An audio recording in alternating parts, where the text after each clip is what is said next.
Hey everyone, welcome back to the Craftic channel. So today I will be walking you through the Craftic Planner. I'm so happy that you are watching this and that I hope you love this planner as much as I love it, and you can see all the hard work and thoughtfulness that went into designing and making this as awesome and as useful as possible. I did want to do a quick run through of what is the Craftic Planner. So as you may know, Craftic, the website, is a DIY tutorial site as well as blog posts, and it's all about encouraging you to craft with your stash and use what you have and be just more creative in general. So the Craftic Planner is all about making time for your crafts. Before I get started, a few details. So it is a printable planner, so if you purchase it, it is a digital download that you have to print, cut, and punch yourself.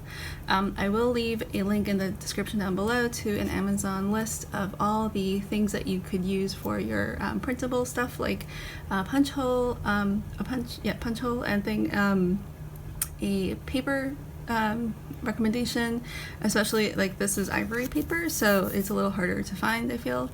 And a good paper cutter, and I think that's basically all you really need for this.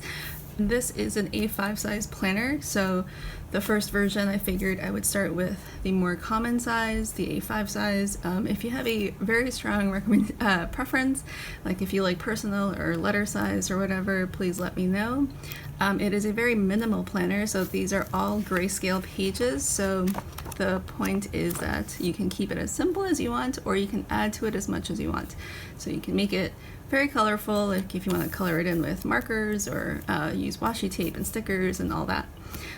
It is an undated planner, so the very first version, I kept it very simple, so it's undated, but the 2022 version will have dated monthly and weekly pages, and possibly daily. I may release that as on a quarterly basis.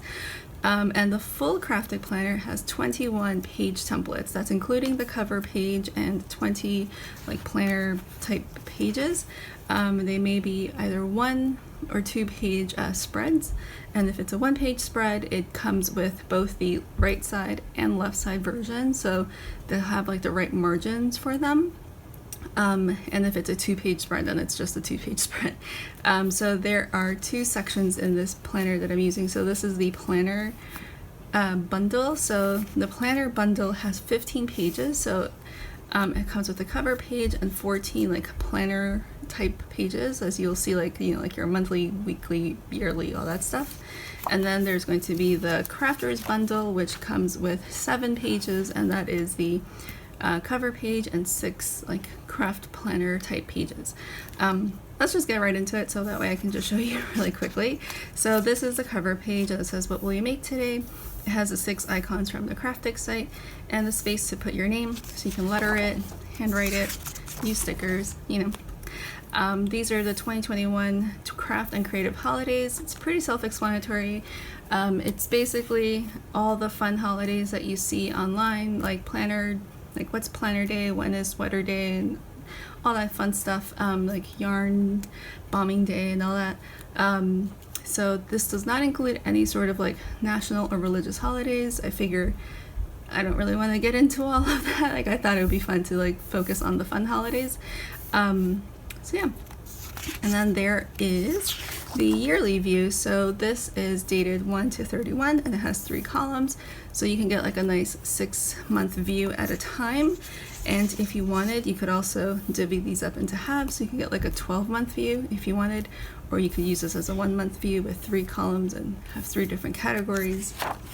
Completely up to you. This planner is very much a structured planner, so it's very functional, but it also has lots of flexibility. So this is your monthly calendar, so you have space to put the name of the month, and you can put your day wherever you want, because I couldn't figure out if people wanted it in the top left corner, top right corner, so I just left it as is. And then there's this column, so you can break this up if you wanted to, so it aligns with the week, or you could just put stickers or do something else with this space. There is a habit tracker down here, and it has space for exactly 4 habits. I feel the less habits you track, the more chance you have of actually doing them. That's just like a personal preference, so I'll leave it at that. And then there's a goal and actual column here, so you can set how many times you actually would like to get that habit done throughout the month. And at the end of the month, you can say how many times you actually did it. So it's just good. It's just like a good way to assess like if your habits are working or not. So here is your monthly brainstorm and planning pages. So this is where you write your really long, messy brainstorm list of all the things you'd like to get done the next month. And then here you have it nice and you pick the things that are a priority, and you write them nice and clean here. There are 2 categories, so you can do like personal and work or personal and school or whatever.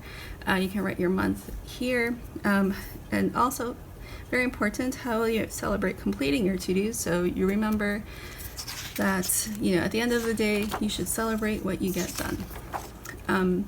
So this is the weekly horizontal view. So here you can write week of, and wherever there's like a big block of space, there is dot grid. So this has dot grid. The monthly pages also have dot grid in the boxes here. And they're all 5mm dot grid, which is pretty standard size. So yeah, you can put your days here, and you have your 2 lists here. This is a weekly prompt, and this is a note space. So this weekly prompt is actually from the 52 weekly prompts list. So this is basically a way for you to get creative every week. So if you don't have time for like a large project that week, you can at least use one of these prompts to like get you thinking of something. So you could use this for a photography prompt, so something like really quick that you just take a quick picture of. It could be lettering, like you could letter these words. You could draw them. You could use them to inspire other projects, like a knitting project using like your favorite color combo or something like that. So yeah, so that is that.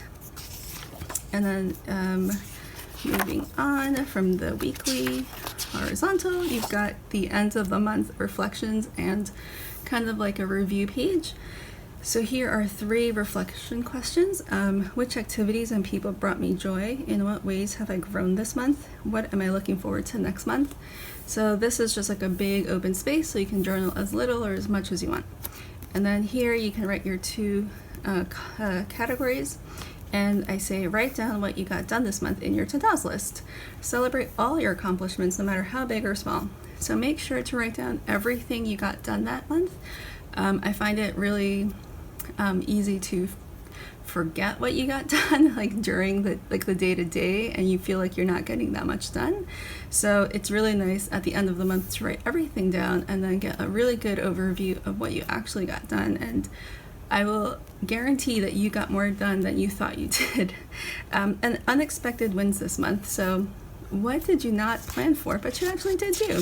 Sometimes, you get inspired and you write an extra blog post or extra Instagram post or what have you. So this is your weekly vertical, as you can tell. So it's set up to Monday through Saturday and Sunday. So this can either be a Saturday and Sunday block where you combine the 2 days, or and then you can use this as extra note space, or you can use this for Saturday and this for Sunday. And then here's again space for your weekly prompt, some dot grid note space, and a list. And this is your daily view. So you've got what will you do today, which is a nice little question. 3 list spaces, so you can use these for like your morning, afternoon, and evening.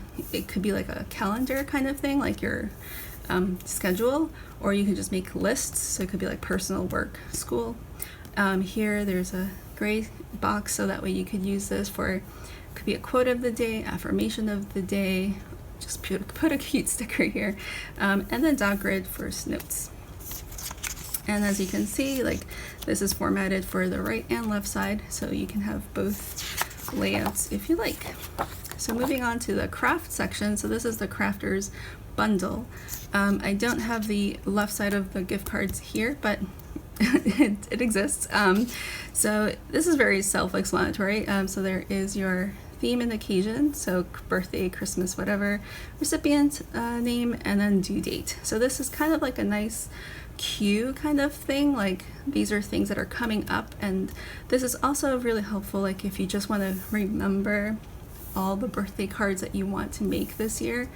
It's just like really helpful. I find it really helpful for especially like the holidays, and then you can reuse those lists every year. So this is the project planning spread. So this is a 2-page spread. So you've got your notes, so it's dot grid and graph for sketches. And then this is a very, very detailed project page, which is awesome for large projects, or you could also use this for planning a YouTube video even, or a blog post. I've heard that from social media people, like people who use social media a lot. So you can put your project name, who is it for, the occasion, the budget, the start date, the estimate, and then the end date. So you could write your estimated date and then see how long it actually took you. So it's always good to know for the future. And then if you're referencing any patterns or tutorials, dimensions or sizes that you need. And this is a list of materials and tools that you need for the project. The quantity, have, and need. And the reason I wrote need and not buy is because if you are missing something, you could always swap for it, you could thrift it, you could borrow it, or you could buy it. So there are options, so I didn't want to say buy. And then these are broken down into 2 lists of steps. So you've got your 15-minute project steps. So if you have like a few minutes between things on a very busy day, you can pick one of these. And if you have a longer stretch of time, you can pick one of the larger steps. Obviously, I mean, I think like it depends on your project and like how sequential the steps have to be, but this is like a really nice way to pick up things on a busy day, so that way if you're, if you have a very busy week and you only have 15 minutes, like you can prep for a project and that kind of thing. And at the very bottom you have a 10% to done tracker, so it's a little cute little progress tracker, so you can color it in. And yeah, I just thought it was cute. And then moving on to the to make page. So this is kind of a fun like brainstorm all the things you want to make. Like there are no deadlines or anything on this. These are just things that at some point, at some like someday I will make these things. So I have a 1 check mark, actually 2 check marks here. So there are a bunch of things that I want to make, and it's just like good to write these down somewhere. So there's that. And I have a second one here. And then there is a stash page. So this is, so you can put your category stash like yarn, and then the item, any notes, and quantity. So this is good for just inventory, so you know what you've got, which is good for crafting with your stash. Favorite sites and shops. So you can put your name, the name of the shop, their Instagram or their website, and description could be like things from that shop that you like, that you'd like to get. And then kind of like the, not exactly opposite, but a wish list. So this is meant to make you think of what you're buying. So it's all about intentional purchases here. So write down the item, why do you want it? And the reason could be very simple. It could just be, it's cute, I like it, which is a good reason. And then write the date that you added it, and then remember to come back to this list maybe preferably a week or 2 later, so you can see if that feeling has passed. Is that reason still good enough to buy it? And if it is, then get it. But if it's not, which is usually the case, then you can move on, and that's it. So it's all about intentional purchases. So this is a project timeline estimator. So it's pretty straightforward. It's like how much time do you need to get all the supplies you need? Like if you have to purchase things online, then you have to wait for them to come in. Project time, like how long will your project take, and different parts of the project. Packaging, same thing, like if you need to get stamps or envelopes or whatever, like remember like write down like how long would it take to get those items. And then delivery time, like if you're sending them abroad or wherever. I mean, this is mostly if you're sending for a specific occasion, like birthdays or holidays. And then buffer time. So I always feel like you should add at least 1 to 2 weeks to your projects, just in case, because life happens and delays in delivery times happen and that kind of thing. And then you have, your estimated total time here, and then you can have your project start date, your project due date, the address for the recipient if you need it, and some extra note space, and it's .grid. And then finally, we're in the notes pages. So this is a Craft with Your Stash tracker that I've been using this year. So I've been tracking how many things I've been using. So my personal challenge this year is that I can only get something if I use 2 of that thing. So there's yarn, washi tape, notebooks, and pens. And yeah, this is one way that I'm using this .grid page. So you can see there is a .grid notes page. There is line pages, and there is grid pages. Graph. So the graph pages are also kind of like dash lines, so they're not like really stark. So yeah, you can use these for anything, and they all have this little box at the top, so you can write your category or your title or whatever, and you've got your 52 weekly prompts. And that is the entire planner. As I said, the full planner is 21 templates. The planner section is 15, and the crafter section is 7. And the reason that it doesn't add up to 21 is because there's like that one extra cover page, right?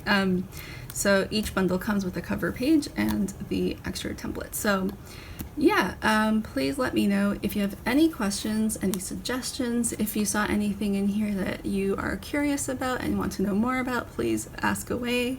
If you have any suggestions for future page templates, also please let me know. I'm always happy to hear feedback and suggestions. I am so happy to put this planner out there. It is truly my ideal planner. Like everything I could ever want in a planner, I have put into this system, and it is truly has been like a joy for me to put this out there and actually use my very own planner. It is quite the it's just like this really awesome feeling. And if you have made it to this point in the planner, this video, please use the code YouTube15 to get 15% off your planner purchase. You can use it on any of the planner pages, so you can get the bundles, but you can also get each page separately. So if you'd like just one template, you can do that as well. So yeah, there are many purchasing options on the site. I will leave all the links in the description down below. Thank you so much for watching. I will see you in the next one. Bye.